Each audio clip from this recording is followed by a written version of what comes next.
April, y'all. Okay, since I messed up my intro last time, you're stuck with just hearing that little bit. And I know it's been a minute since I've been here. I actually made the informal decision to take March off, and I hope to not ever do it that way again since I didn't let anybody know ahead of time. My personality type or my brain function or whatever you want to call it likes to get overwhelmed and feel too seen or too out there, and I'm really good at like dipping out and hiding for long periods of time from people basically other than my family. And honestly, I felt really almost embarrassed about how emotional I would get while recording my podcast. I truly do not mean to do that, and I don't know where it comes from, where all those emotions come from. I used to be like a true hard butt, and I would rather eat rocks than cry. I broke my promise to myself to get a therapist or like a telehealth counselor by January. And it's probably one of those things that I really needed a long time ago. And I feel too far gone or too lost in my emotions that I don't want to start brand new with somebody. So I'm still processing the steps I have to go through to become reestablished with a therapist like that. So I just haven't done it. And on another note, I was planning to start back this month, and I was going to be like, happy March, y'all. Then I realized on Friday, it's not March, it's April. What in the actual world? March was a really high and low month. The twins turned 5. My babies are 5 years old on March 8th, Darcy and Walker. And what did we do? They went to school on their birthday, and I brought cupcakes. That's what they did. We sang happy birthday at school, and then we came home and their daddy sang happy birthday with them at home with the kids, and it was just a regular day. I don't really go all big on birthdays. I probably should. I want my kids to feel loved and seen and valued and appreciated on their birthdays, and I'm not great at that. I'm not great at birthdays. I do good to get a balloon or a cake. Birthdays and stuff, holidays physically make me ill when I think that I have to like perform and do all these things. Like I get shell shocked, and I don't know why I do it, but I do it, and it just is what it is. But March was really high and low. Our sweet Cooper was baptized in front of our church. If you're not familiar with baptism, it's when a person proclaims their faith in Jesus as their Savior and believe that He died on the cross for them, and they're trusting Him to walk this journey of life until death, where we no longer have to fear death, but we wait for the return of Jesus. Like in heaven, people are still living on earth, So he was baptized, which led to conversations with our second oldest son, Miller. He's interested in learning more. And I love Miller's innocence, but oh boy, that kid has a ton of questions, big questions. I don't know the answers to all of his questions. And he questions every actual thing that he can, and he's having a hard time grasping the Bible. So that's another thing that we've been doing. Last month was reading more. We started reading through the Bible in Genesis, but I'll read other stories throughout the Bible when I feel in my heart something else needs to be said. And we've only made it to like Genesis 20. Like we just made it through Noah's family. And so we haven't even made it very far into the Bible because like we have to process it and process all the questions that the kids have. And it's really crazy. My kids are 12, 8, 7, and 5, and they actually listen. Like they color in their bed, or they play with Legos, or sometimes they'll even act like they're reading their own book and they don't want to have anything to do with me, but they're listening because they're asking questions. We have Mardi Gras. I think Mardi Gras was early last month. It might have been at the end of February. I honestly cannot remember. Either way, we had a week off of school. Our kids get off a week of school in South Louisiana. We went to Mississippi and stayed with my parents' dogs because they had to go out of town for a week. They actually went to Disney World as empty nesters, and it looked and sounded like they had such an amazing time, which is hopeful and something to look forward to as we get older, because we're in the thick of parenting right now. And it's like, are we ever going to get to enjoy life or think like we enjoy life with our kids, obviously, but when you get to go on vacation without kids and just like eat your way around Epcot, like eat your way through the world, like I really don't want to go to Disney, but anywhere, like send me anywhere that there's good food, and I'm game for that. Then last week on March 29th, talking about our lows of the month, my father-in-law passed away kind of unexpectedly. He's been sick with COPD and emphysema for years, and he had just gotten really weak, it sounds like. So we're working with a funeral home on cremation this week, and his sons, Albert and Alex, Albert's my husband, Alex is his little brother, are both like out of town working. Like, they don't work where my father-in-law lived. So we're from Meridian, Mississippi, and as soon as Albert got a job that got him out of state, he took it. And then Alex actually came to work with Albert when he was like 18 or 19 years old, I guess, because this was like 6 or 7 years ago. He came and worked with Albert, and I think that might have been Alex's like first time out, like, in the world, working out of state, like out of Meridian. I'm not positive on that, but anyway, so Alex does work out of state, out of town. He, I think, does electrician work. And then Albert's a crane operator rigger, so he's out of town, and Alex is out of town, and so like nobody could get to the funeral home to like release for cremation and all of this. So I'm kind of being the secretary for it, since I am married to Albert. But speaking of that, if you plan to die, which every single person does, please have a plan. Like, I know we don't like to talk about death, but it is really hard to make someone's final decisions for them.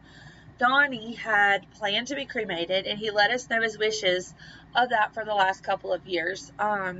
His cousin that he lived with, it was two brothers, and Donnie was their cousin. They all lived together.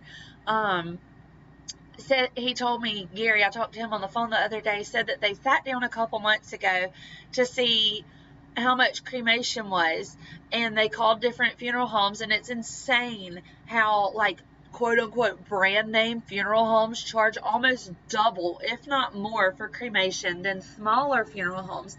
And to be honest, I've been to a handful of brand name funeral home funerals, and now working with this one, this is the nicest lady that I've spoken to on the phone. So if you're in Meridian, Barry and Gardner, great funeral home, giving them a shout out. But the poor little lady, I had to apologize for my dark humor, because Albert is the same way. We have inappropriate humor, and Donnie was something else. So discussing him after he's passed away has been kind of tricky. Like, we all loved him because he was family, but you just had to know the man. And she was like, I need this information and this information. And I was like, oh, you don't want to know like his 8 ex-wives' names, which kind of confused her, but we did both get a laugh out of it. Donnie was married so many times in Mississippi. I don't even know if he could get married in Mississippi anymore after he had been married so many times. And Albert's mama and him were married 35 years ago, but it's just, after that, he went down this rabbit hole of, sometimes I think we went to the lake, 2 different lakes, 2 different times, and he married different women, and that wasn't even like legal. It was just like, we're officiating this wedding in front of our friends and God, and that's that. But Donnie would always say, you can't help who you fall in love with, and he loved women, y'all. Albert is seemingly the same. He married me, and we have had a ton of trials, but he would always say he couldn't help that he fell in love with me, even when we're arguing and I want to throat punch him. But he hasn't said that much lately, like in the last couple of years, because he's kind of stuck with me at this point with our 5 kids. And that's the other thing. So Albert works in industrial construction, and he's been on a job that was just maintenance for the last few months. If y'all remember, I said we were in Texas, and me and the kids came back from Texas in October. So from October to December, we lived here by ourselves, and Albert was still in Texas working. And then in December, the week of Christmas, he actually started a new job the day after Christmas down here doing maintenance, but it was just 40 hours a week, no per diem. Per diem is your cost of living pay, like your daily, they pay you daily for coming to work. They pay you your cost of living, and it's usually like $75 to $150 a day per diem. He was getting no per diem. He was getting no overtime, just 40 hours. And this man is used to making per diem. He's used to working 60 and 70 hours a week, like 13 and 1. And it just, it wasn't cutting it.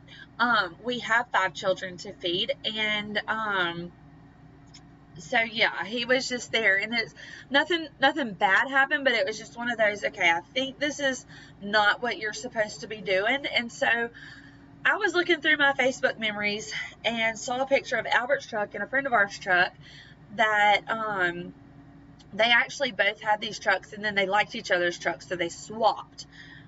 This, I know it sounds crazy, but anyways, we became really good friends with this family in Louisiana a couple years ago, and so I screenshot this picture of the guys out on the beach and I sent it to her, and at the exact same minute she sent me a screenshot of her husband's text message that said, call Megan and beg her to let Juice, that's Albert's nickname, come to Arizona to run a crane.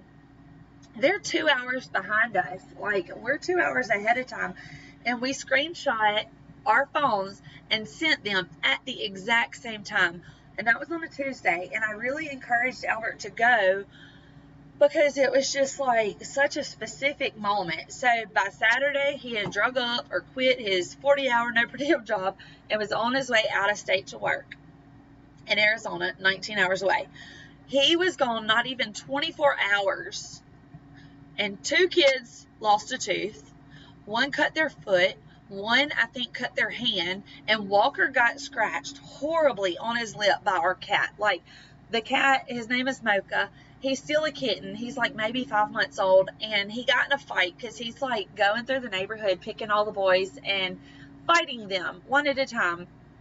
And he's got to prove his dominance, you know. So Mocha's like fighting this cat. Well, he's real riled up, and Cooper's like holding Mocha on this Sunday, and he's trying to like calm him down. Like, now looking back, the cat did have his hair up on his back, so he was aggravated. He was angry. So Walker, my kids don't know how to share. Like, we're working on being kind, but being kind is not a virtue that we have really fully embraced in this family yet. So Walker goes to grab the cat from Cooper. The cat is like, heck no, and attacks both of them. Well, I open the door and I'm like, what is going on? The cat, Walker is like screaming, but he's not screaming. He's not making any noise. And Cooper's like, the cat scratched my hand, Walker. That's why you can't grab the hat. Well, the cat, not the hat, cat in the hat. What? So Walker pulls his hand down, and he's got blood all over his mouth, all over his freaking face. And I'm like, get in this house. I told you to leave the cat alone. It took an hour to get the blood to stop bleeding, like to get his lip to stop bleeding. Mocha had made a U-shaped slice in Walker's lip, on the side of his mouth, on the bottom lip, just this U-shaped cut that I was like, do we need to go get a stitch? Like, does he need this to be stitched? Finally, after an hour, his lip stops bleeding. The skin is laying down. It's not standing up. It's not going to need to be cut off. And our bodies are so crazy. Like, I love that our bodies are self-healing. Like, if you treat your body how it needs to be, it's going to heal. And that's amazing to me. But anyways, his lip was fine. We went to the doctor, the pediatrician, the next morning. And he said basically just watch for cat scratch fever in the lymph nodes. If his lymph nodes swell up, then we need to get on antibiotics. He didn't need antibiotics. I put some of my Young Living rose ointment on his lip. It healed beautifully. But by Wednesday, I was spent. I was done. I did not have much energy left in my energy tank. And I told Cooper's little friend's mama, I said, I just can't come to church tonight. I'm so tired. We live about 45 minutes away from church. I had already been to the doctor Monday morning for eye doctor for 2 kids. Took Walker to the pediatrician while we were in town to check his cat scratch. Then Tuesday, I don't know what happened on Tuesday. Then Wednesday, I had to take the twins for their wellness visit Wednesday morning, and I was just done. Like, I had been to town 5 times. Walker had a cavity filled the Thursday before. So Thursday, Sunday, Monday, and Wednesday, we had gone to town. Maybe Saturday too. I don't even know. So I was just tired. I could not force myself to come to town again. And I was like, I don't even remember driving home from the twins' wellness visit on Wednesday. I cannot go. So she came and picked up Miller and Cooper to go to church Wednesday night, and not even 30 minutes after she left, I'm in the house. I'm in the camper house, and Oliver opens up the door, and Walker is screaming, crying, with blood pouring out of his mouth again. And my initial reaction, I'm standing up here because I'm, you know, when you're tired and you're overdone. And I was like, I told y'all to leave that damn cat alone. And Oliver, wide-eyed, wanting to cry, was like, he fell on the scooter, Mama. So I'm like, come inside, please. I get a wet washcloth. I hold it to his bottom lip. I'm holding pressure. I can see where he's bit through his lip, like top to bottom, complete, all the way top to bottom on the inside of his lip. He has bit through. The bleeding wouldn't stop, and it wouldn't stop, and it wouldn't stop. And at this point, he's sitting on the toilet with me squatting in front of him. And I'm like, why is the bleeding not stopping? And I see blood. It's coming from the top lip. So I pull his little top lip up, and he has knocked his 2 front teeth in. So I start crying right there with him. And he's like, Mama, why are you crying? Why can't Daddy just come back home? Oh, gosh. And I just kept saying, I'm so sorry, buddy. I am so sorry. Because as a mama, you don't want to see your kids hurting physically, but then they're hurting physically and emotionally. It's just so much. It's so much. So I called Cooper's friend's mama, and I said, well, it looks like we're coming to Lake Charles anyways.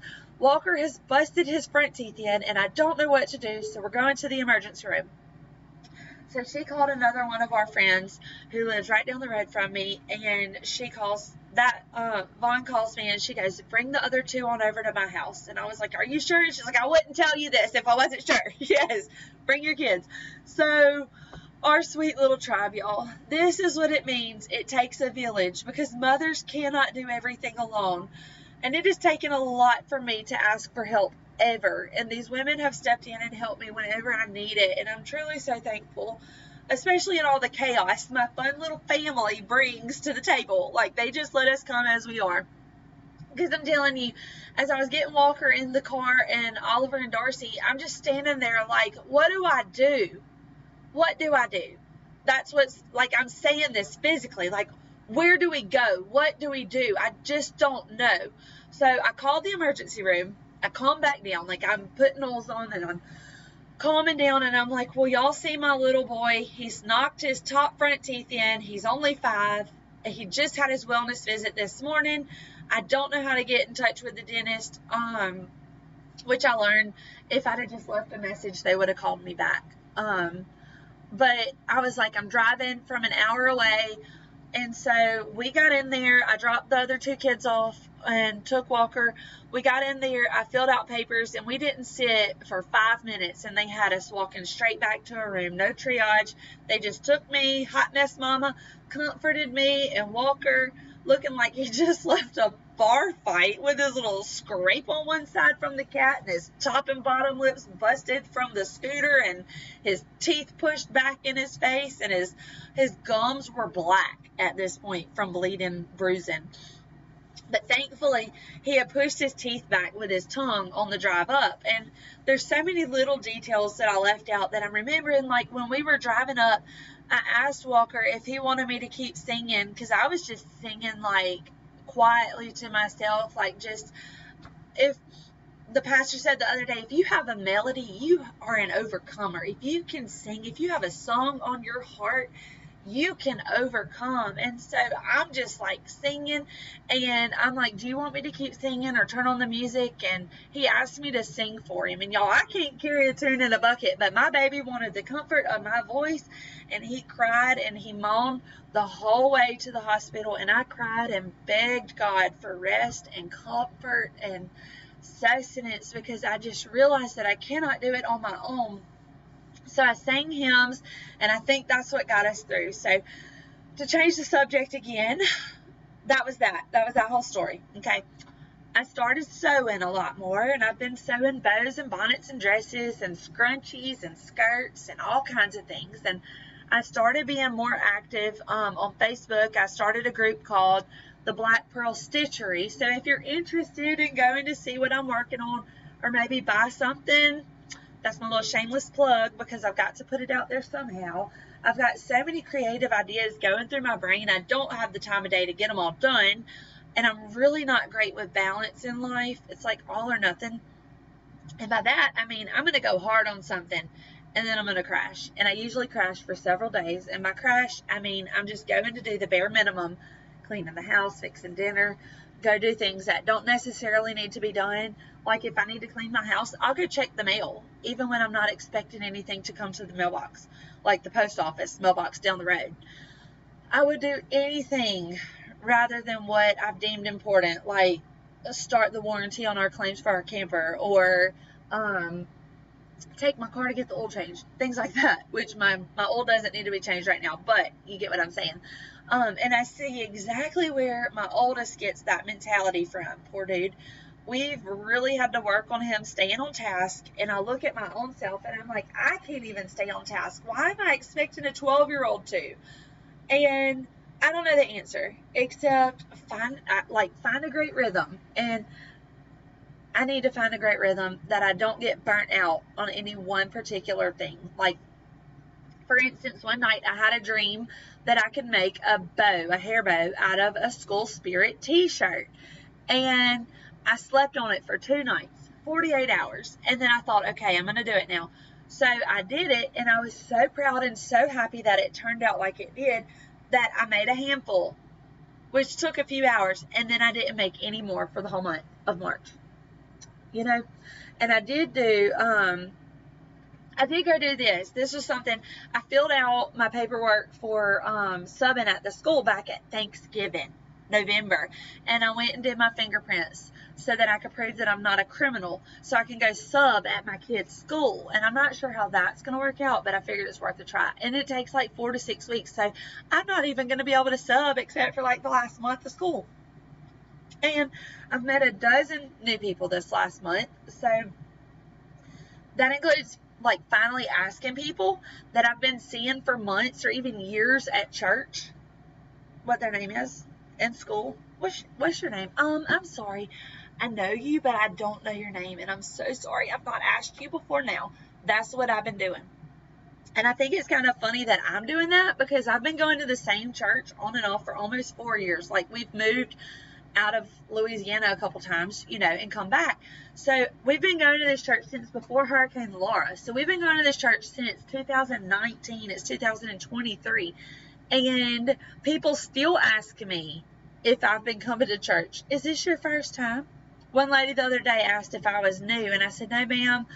We did Wednesday night Bible study together before they made it back to the big sanctuary. Like, when it used to be like 5 or 10 couples in a little room, we would do church. We would do a Bible study group on Wednesday nights, and we did Bible study together with y'all. And another lady asked me if I was my friend's husband's wife, and I was like, no, ma'am, that's so-and-so. And I went to tell the girl because I thought that was funny. I was like, I guess all of us brown-headed girls get confused with one another to the ladies at the church. I don't know. And I don't know. It's just, pay attention is what I'm telling myself. Pay attention. Don't let people come to church for 2 years before introducing myself. So I'm not sure if Walker's incident on that Wednesday night was supposed to be a reminder that I need to be in church more, because I truly believe we're back in Lake Charles so that we can be in this church. But I know that the other Sunday our pastor said our church is like family. We're like a big loving family, and I truly feel that at this church. I felt warmth in my heart. We have been prayed for over and over, and I'm not a hugger, and I've been going around hugging my friends and the pastor's wife and the mamas and papas of church, and women who I've trusted some of my deepest thoughts and struggles, who I know are praying for my family and have the kingdom of God in mind for us. Those are the people you need in your life if you don't have them. Like, I've been to a bunch of churches over our time of traveling, and there's some that I wouldn't trust anybody. I wouldn't trust anybody. I would not tell anything to anybody. I would say, pray for us, but it wouldn't go past there, because I know that there's a lot of gossip in some churches, and I know that there's a lot of being made fun of and being looked down on, and I don't feel that here, and I love that I don't feel that here. And I'm not here to claim that I'm a great Christian or even a great person for being in church or learning more about God, but I do believe that when you see struggles such as we've seen, then you decide that it's time to trust Jesus. You will crave him more and more. We're warned in the Bible that we will be ridiculed as Christians on earth, and how we are to lovingly call out sins of others, not in condemnation or judgment, but just acknowledge that you notice a fellow Christian fallen from the ways that Christ has laid out. And I did that last month to a person close and dear to my heart that has made some choices that do affect people around them, and I don't want to see that for them. So I said to this person, we know what you're doing, and you know what you're doing, and you're called to be sober-minded. Please don't forget that. And I even said I'm not comfortable bringing my children around you. And then I get accused for being a super Christian and for being more righteous because I said this. I called this person out, and it's totally not what I was going for, but I do know that when I had the same conversation with this person a few years ago, I yelled at them, and I was angry. I was so angry. But this time I said everything I said out of love. In a sermon a few weeks ago, the pastor said, you can't lose your hope or faith before you die. Don't lose that hope before you die. And I see the hope dying in this person because they're tired and weak and ready to go home, which I also get. But we have to trust that our timing is not God's timing. I wasn't being a super Christian. I was trying to remind this person who God says they are, and that they are to remain vigilant, because Satan, our enemy, he does not care how old or young you are, or your financial status, or your education, or anything. He just wants to see you separated from your Creator in heaven. And if he can do that as soon as a couple months, or like right the week of before your death, then he's won. And that's what we don't want to happen. Like with my father-in-law passing, he's been saying for years that he's going to die soon. Oh, Grandpa ain't going to be here much longer, is what he would say, and things like that. And I think what makes me upset for him is that death snuck up on him. He knew he was dying. He's known he was dying for years, but he had no idea when it would come. He had no idea that when he stood up to go eat, he was going to die in that minute. He's been saying this, and he knew because he was physically ill for the past few years, and especially since last year. He went in the hospital for having a panic attack. Well, then he came to live with us for about 9 days until we could set him up in a camper. Then he went downhill from there, even worse, like in the camper. So I kicked him out. I couldn't let him live in my camper. I couldn't let him die in my camper. So he went back to live with his cousins, which it was a harsh and whole bad conversation. And I do hate, that's the last time he spoke to me, around a year ago. But I know that he loved my children, his son's children. And I know he loved his sons, even though they didn't have the best relationship. And I know that he kept his Bible nearby. He had it in his truck with him. And I know his salvation. I don't know his salvation, I'm sorry. And I do regret not going deeper into that conversation with him. I have a friend who lost her mother a week before my father-in-law passed, and she said she spoke out in church that night saying, it was the night Walker busted his teeth open, that if you have someone that is put in your heart or on your mind, reach out to them. It is not by chance, and don't let that pass, because what if it's the last chance you get to speak to them? What if it's the last time you get to speak to them? I've had moments where I'm like, I wonder how Donnie is, but never once called him. And that's on me. And then I feel like I'm intruding or interrupting other people's lives because, y'all, I don't know if you've picked up on it yet, but I talk a lot. So I don't want to waste your day. But then I realize a lot of people are sad and lonely and going through depression or anxiety or trials in their family or work or life in general, and they appreciate being seen. We read a story in Numbers a few weeks ago. Have you heard about the talking donkey in the Bible? Let me put my coffee down because I got to grab my Bible real quick. I'm going to read this out of Miller's New International Reader's Version. It's the NIrV. It's an adventure Bible for young readers. And if you'll go to Numbers chapter 22, you're going to read about two men, Balaam and Balak. One man wanted the Israelites to be cursed so they'd not be able to take over their land. But one man would not do it because he wanted to obey God. Balak wanted the Israelites to be cursed. Balaam he wanted to obey God. He didn't want to put a curse on him. However, the one who wanted to obey God did in fact go with them to the one who wanted the curse placed, because God said he could go. So listen to this in Numbers chapter 22, starting in verse 21. Hang on, I'm on the wrong page. And I'm not a Bible scholar, but this is this message is really good to me, and it's a good representation of my life. Like, I can look at this and I can see how it is represented in my life. So Numbers chapter 22, verse 21. Numbers is up in the front in the first 5 chapters of the Bible. Okay, so Balaam got up in the morning. He put a saddle on his donkey. Then he went with the Moabite officials. But God was very angry when Balaam went. So the angel of the Lord stood in the road to oppose him. Balaam was riding on his donkey. His 2 servants were with him. The donkey saw the angel of the Lord standing in the road. The angel was holding a sword. He was ready for battle. So the donkey left the road and went into a field. Balaam hit the donkey. He wanted to get it back on the road. Then the angel of the Lord stood in a narrow path. The path went through the vineyards. There were walls on both sides. The donkey saw the angel of the Lord, so it moved close to the wall. It crushed Balaam's foot against the wall, so he hit the donkey again. Then the angel of the Lord moved on ahead. He stood in a narrow place. There was no room to turn, either right or left.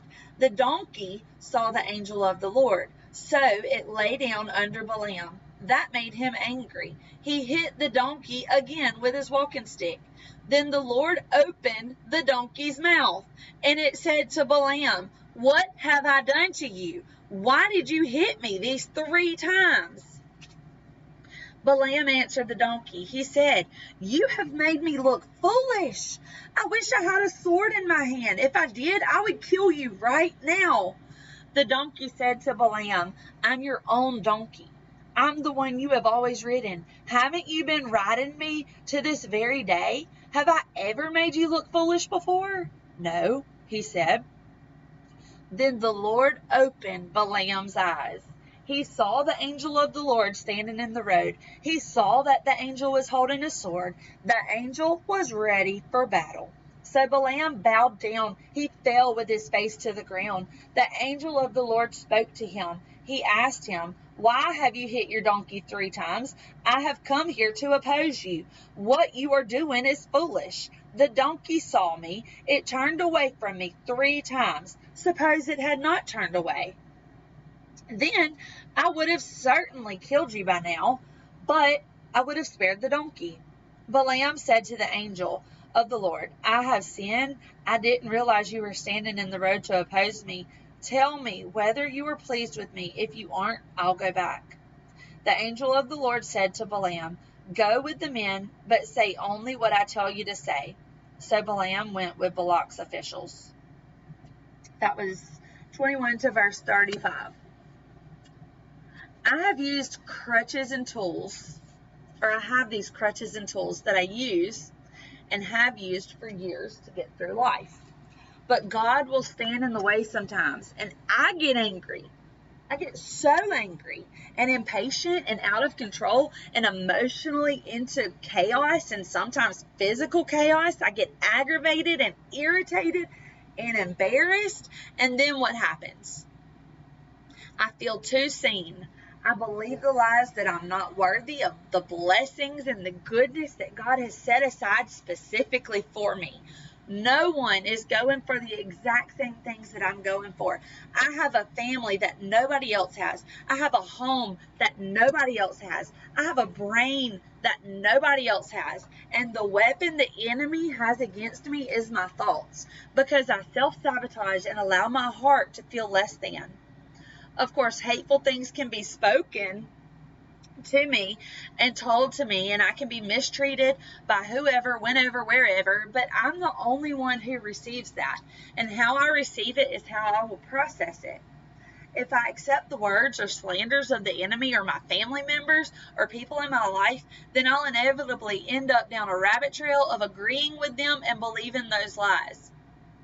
But if I speak up and rebuke the lies and things people say about me and replace them with truth that Jesus has said about me in his living word, then that will change the trajectory of my future, my near and far futures. I think in Numbers, when Balaam was going to meet with Balak, he was probably contemplating speaking from his own mind and his own mouth and not from the Lord's. So the Lord had to be like, skirt, let's get this straight. I can do things that you can't even imagine. And if you're going to obey me, you're going to obey me, okay? Because what if Balaam had put a curse or basically a death sentence on these people that God had just saved? That would have changed the trajectory of their lives. It would have changed the trajectory of history. The angel of the Lord appeared to the donkey, but not to Balaam, not to the man. How many times have your plans been halted and you see no reason why? A lot of times this has happened to us. We have even gone and spent a ton of money on things that we shouldn't have and lost a lot of patience, a lot of peace about life because we didn't stay the straight and narrow path. We get greedy and we get selfish. We're human. That is expected. Man, I always be preaching to the choir over here. I'm going to have to go back and listen to this podcast because I listen to so many other podcasts. I've even begun believing the lie that my voice isn't good enough. I'm not so-and-so who has this amazing radio voice and they do such a great job, or I'm too emotional, or nobody even cares to hear what I have to say. Well, I can bash all those things because I know that I have at least 4 friends who want to hear what I have to say, and I am so truly thankful to know that y'all are here. This is a lot easier on me to just say these things and talk on the phone because I get on them rabbit trails. Like me and my one friend, we stay on the phone for 4 hours sometimes, and then it's like we didn't even talk about what we were going to talk about at the beginning of the conversation. Either way, I'm glad you're here. I've met so many people, hundreds of women who work the same type of plant life and construction life, and y'all know the struggle I go through when my husband leaves. I know my offshore wife friends know too. Just this isn't like a 2-week on, 2-week off thing. It's like my husband drove 19 hours one direction, and we're not sure when he's coming back kind of thing.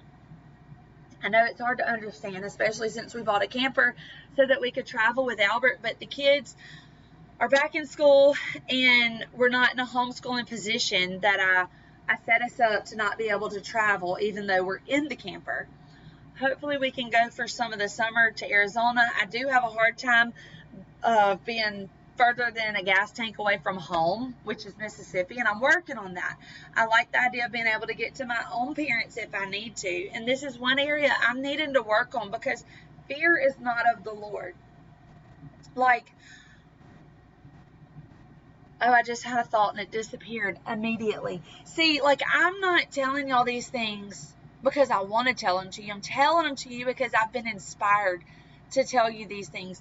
I want y'all to understand that even when you feel like you can't keep going, somebody is going to benefit from the goodness that you have to speak. So we need to speak what we need to speak, okay? And I read something the other day that said if we haven't seen such and such state, or like this place, this mountain, this ocean, then we've truly missed the goodness God has put on this earth for us. And I think that's in our church family, that's in our neighbors, that's in the people we meet every day. Like, God created everything that's living and breathing. Even the rocks cry out to God. Okay? This leads to the very last thing I'm going to talk about, I promise. When my father-in-law passed away on Wednesday, I had to tell our children without their daddy here.